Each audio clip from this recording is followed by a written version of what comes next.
আসসালামু আলাইকুম ওয়া রাহমাতুল্লাহি ওয়া বারাকাতুহু। সম্মানিত দেশবাসী, আমি cancer specialist doctor SM. Sarwar. বিশেষ করে আজকে আপনাদের সামনে একজন মরণবিধি ক্যান্সার রোগী বিজয় লাভ করছে, পূর্ণ জীবন লাভ করছেন মাত্র 1 মাসে। আমরা আপনাদেরকে পরিচয় করে দেব ওনার সাথে। বিশেষ করে আপনারা জানেন যে ক্যান্সার হলে সারা ওয়ার্ল্ডের ডাক্তারদের বক্তব্য হলো ক্যান্সার হলে আনসার নেই, ক্যান্সার হলে আমরা সাময়িকভাবে চিকিৎসা দিয়ে থাকি, একসময় ক্যান্সারের মৃত্যু হয়, এটাই স্বাভাবিক। কিন্তু আমার এই ভাই অনেক আমি যে তারিখ থেকে ওনার ওষুধ শুরু করছি, উনি তারিখটাকে এমন ভাবে লেখছেন মার্কিং করে 18/12/2024 থেকে উনি শুরু করছেন ওষুধ খাওয়া, এবং কিভাবে উনি কতটুকু সুস্থ হয়েছেন, আগে কোথায় কোথায় চিকিৎসা করছেন এবং কিভাবে আমার কাছে সুস্থ হয়েছেন আমরা আপনাদের সামনে তুলে ধরছি। আপনার নাম? মোহাম্মদ মঞ্জু মিয়া। মোহাম্মদ মঞ্জু মিয়া। আপনার পিতার নাম? পিতা মৃত্যু লাল মিয়া। পিতা মৃত্যু লাল মিয়া। আপনার গ্রাম? গ্রাম Paschim Jarakhali. Paschim Jarakhali. Post office? Post office Karaibaria. Karaibaria. থানা? থানা তালতলি, জেলা বরগুনা। জেলা বরগুনা। বরগুনা। থানা হইল তালতলি। তালতলি। আচ্ছা, আপনি প্রথম অবস্থায় আমার কাছে আসার আগে কোন কোন জায়গায় চিকিৎসা করতেন, কি প্রবলেম ছিল এবং কি অবস্থায় ছিলেন, এবং আমার কাছে এখন চিকিৎসা কোন অবস্থা আছেন একটু বিস্তারিত? আমি প্রথম আমার আজ থেকে 4-5 মাস আগে পাইস সমস্যা দেখা দেয়। তারপর বরিশাল ইসলামী হসপিটালে অপারেশনের প্রস্তুতি নেওয়ার জন্য ওখানে কোলন ক্যান্সার টিউমার ধরা খায়। তা বায়োপসি করাইতে আপনি ইসলামী হসপিটালে গেছেন, আপনার বায়ুপথে সেখানে গিয়ে দেখা যায় আপনার কোলন ক্যান্সার। তারপর বায়োপসিতে 2 গ্রেড ধরা খায়। পরে আমি চিন্তিত হয়ে যাই, আমি ঢাকায় আসি। ঢাকায় এসে ধানমন্ডি এ.কে.এম. ফজলুল হক স্যারের দেখাই। এ.কে.এম. ফজলুল হক স্যারকে দেখান, যিনি পিজির প্রধান ছিলেন। জি। আচ্ছা। কোলন ক্যান্সার, তার নিজেরই হসপিটাল ক্লিনিক আছে। ওখানে দেখানোর পরে সে বলছে যে পায়খানা রাস্তা বাদ, কাটিয়া সাইড দিয়ে ব্যাগ লাগাইতে হবে, 3.5 লক্ষ টাকা লাগবে। তখন আমার মনটা একটু লাগে যে এই অল্প বয়সে যদি ব্যাগ লাগাই তো সমস্যা না, ব্যাগ নিয়ে চলাটা তো কঠিন। পরে আমি দেখাই মহাখালী অধ্যক্ষ রকিবউদ্দিন স্যার ক্যান্সার হসপিটালে। উনি বয় ইবনে সিনা। উনি বলছে যে আপনার যদি পায়খানা রাস্তা কাটতে হয় তাই বিশ্বের যে কোনো রাষ্ট্রে যান, কাটতে হবে, কিন্তু আপনি একটা কাম করেন, ওটা থেরাপি দিলে ওটা ছোট হয়ে আসতে পারে। তখন দুইজনের দুই কথা ভাববে আমি বাড়ি চলে গেছি, আমি আর কেউ দেখাই নাই।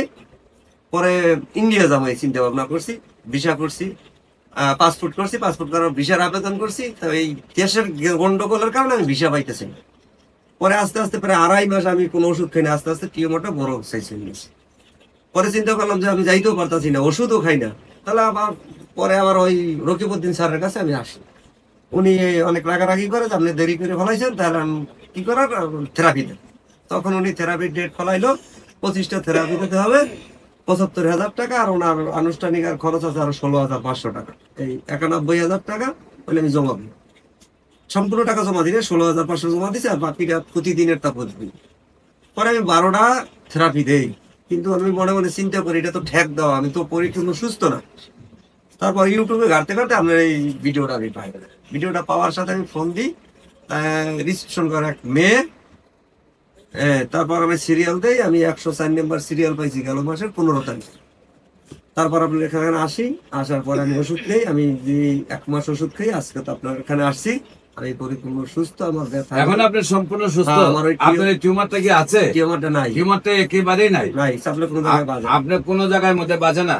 আপনার জ্বালা পুরা ব্যথা এগুলো আছে? অত্যাধিক ব্যথা ছিল, কিন্তু ব্যথা এখন নাই। এখন আর এগুলো নাই? অন্য কোনো ওষুধ এখন আপনি নিজেকে সুস্থ মনে করেন? এবং ব্লাড আসতো পায়খানার সাথে, মরচার ব্লাড আসতো, তাজা ব্লাড আসতো, পুঁজ আসতো। অপারেশন করার পর জায়গাটা ঘাও ছিল, যেখানে আপনার ময়লা আসতো, পুঁজ আসতো, ব্যথা করতো, জ্বালা পুরা করতো। এখন আর এগুলো আমার কিছুই নাই, টিউমারও নাই, আপনার সম্পূর্ণ নিজের সুস্থ মনে? শারীরিক দিক দিয়ে আমি পুরো সুস্থ। আচ্ছা, আমরা মাত্র আপনার এই 1 মাস আমি আপনারা বলছিলাম কি কয় মাস খেলে ভালো হবে? 4 মাস। আমি বলছি 4 মাস খেলে ভালো হবেন, আপনি 1 মাসে ভালো হয়েছে। আপনার বিশেষ করে তো চেয়ারম্যান সাহেব নাকি আপনার এলাকা, আপনার নামটা একটু যদি বলেন। আমার নাম ফজলুল হক বাচ্চু, আমার উপজেলা হলো। আপনি ফজলুল হক বাচ্চু চেয়ারম্যান সাহেব নাকি? আপনার পিতার নাম? জব্বার হাওলাদার। জব্বার, উনি কি চেয়ারম্যান আসলেন? না, না, আপনি ফার্স্ট চেয়ারম্যান। মেম্বার। আপনার আব্বা ছিলেন মেম্বার, জি আর ওনার সুনামে আপনাকে দিছে মানুষের চেয়ারম্যান বানায়। তাহলে আপনার আব্বা একজন ভালো মানুষ। জি জি। আচ্ছা, তারপরে আপনার এই আপনার এই পিতার নাম হলো কি বললেন? জব্বার হাওলাদার। জব্বার হাওলাদার মেম্বার, আর আপনি হলেন চেয়ারম্যান সাহেব। জি। আপনাদের হলো গ্রামের নাম কি? ওই Paschim Jarakhali, Paschim Jarkhali. Post office? Post office হলো করবিল, করইবাড়ি, থানা তালতলি, তালতলি, জেলা হলো বরগুনা। বরগুনা। আপনার এলাকার হলো বাসিন্দা ও উনি। আমার শিষ্য এবং আমার ছোট ভাই কাছের লোক। আচ্ছা, আপনি ওনার ব্যাপারে যতটুকু শুনলেন বা কি জানতেন বা কি হয়েছে আপনি একটু বলেন। আমি জি আলহামদুলিল্লাহ, ও আমার খুব কাছের লোক এবং ও আমার শিষ্য এবং আমার ছোট ভাই। তো আসলে ক্যান্সার মানে একেবারে ও কাবু হয়ে গেছিল। এবং আমি ইন্ডিয়া একবার গেছি, আমি দেখাইছি ওকে নিয়ে, আমি যে ওর সাথে আমি যাব এই মনে করে ওকে, ওরা তার পাসপোর্ট করেছে। আমি বলছি যখন ওই ব্যাগের কথা শুনছি, আমার এক মামা তো উনি, ওনার ওই ক্যান্সার হয়েছিল, উনি ব্যাগ লাগার পর উনি মারা গেছে। তখন আমি ফোন দিয়ে বলছি যে তুই এই ব্যাগ ট্যাগ লাগাইস না, ব্যাগ লাগাইলে মানুষ বাঁচে না। এই আমার কথা শুনে ও বাড়িতে গেছে। বাড়িতে যাই ওই ইউটিউবে আমের এইটা শোনার পর ও বলছে যে ভাই একটা আমি হোমিওপ্যাথি দেখাই। আমি বলছি, ঠিক আছে তুমি দেখাও। এর ভিতরে তো দেশে 5 তারিখ যে 5ই আগস্ট একটা গন্ডগোলের পর আমরা আর যেতে পারলাম না, আমাদের ভিসা দিল না। তখন আপনার এখানে আসিয়া ঔষধ খাইয়া আল্লাহর রহমতে জি আলহামদুলিল্লাহ ভালো সুস্থ, পূর্ণ জীবন পাইছো।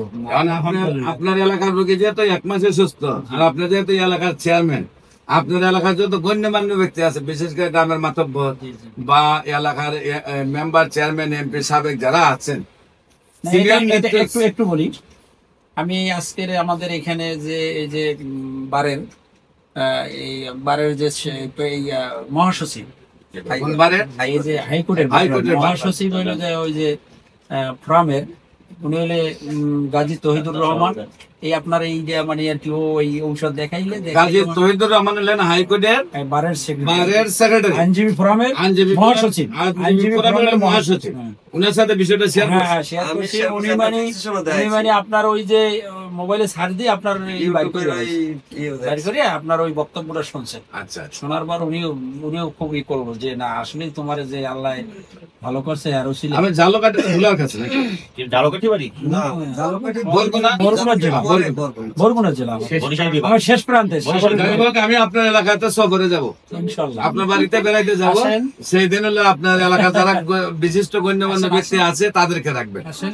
সম্মানিত দেশবাসী, যেখানে আপনারা জানেন সারা একসময় আমরা বলতাম যক্কা হলে রক্ষা নেই, একসময় বলছি আমরা টাইফয়েড হলে কোনো না কোনো অঙ্গ চলে যাবে, একসময় আমরা বলছি বসন্ত রোগ হলে সে পাটা টুকার মতো সমস্ত শরীর হয়ে যাবে। এমনকি আমাদের একজন নবীকেও বসন্ত রোগ হওয়ার পরে আমাদের কি নবী যে পাহাড়ে নিয়ে রাখা হয়েছে, আইয়ুব নবীকে পাহাড়ে নিয়ে রাখা হয়েছে।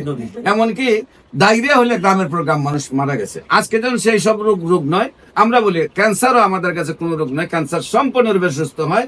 বিশেষ করে আমাদের সর্বোচ্চ আদালত হাইকোর্টের সম্মানিত যিনি সেক্রেটারি, যিনি আইনজীবী আইন ফোরামের সেক্রেটারি মহাসচিব, নাম কি জানি ওনার? গাজী তহিদুর রহমান। গাজী তহিদুর রহমানের এলাকার চেয়ারম্যান এবং চেয়ারম্যান সাহেবের ছোট ভাই আমার চিকিৎসায় ক্যান্সার, হ্যাঁ উনিও একজন মেম্বার। মেম্বার সাহেবের নাম কি? মাইনুদ্দিন। আপনার পিতার নাম? মৃত্যু জয়নাল আব্দিন। আপনার আব্বা আবার চেয়ারম্যান আছিলেন, আপনার আব্বার নাম কি আছিল? মৃত্যু জয়নাল আব্দিন। মৃত্যু জয়নাল আব্দিন। একদিকে এক্স চেয়ারম্যান সাহেবের ছেলে মেম্বার সাহেব, আবার এক্স মেম্বার সাহেবের ছেলে চেয়ারম্যান সাহেব, আবার উনাদের আত্মীয় হইল বারের গাজী তহিদুর রহমান মহাসচিব, আইন ফোরামের মহাসচিব। আমরা তাদেরই একজন রোগী আল্লাহ রসের সম্মতে 1 মাসের মধ্যেই ক্যান্সার মুক্ত হয়েছে, জ্বালা পুরা ব্যথা টেতা পুষ্ট সব থেকে মুক্ত হয়েছে। যেখানে কতটা কেমো দিয়েছেন? আমি 12টা কেমো দিয়েছি। যেখানে 12টা কেমো দেশের কোনো রেজাল্ট নেই। আল্লাহ রহমতে আমাদের 1 মাসের চিকিৎসা সুস্থ হয়েছেন।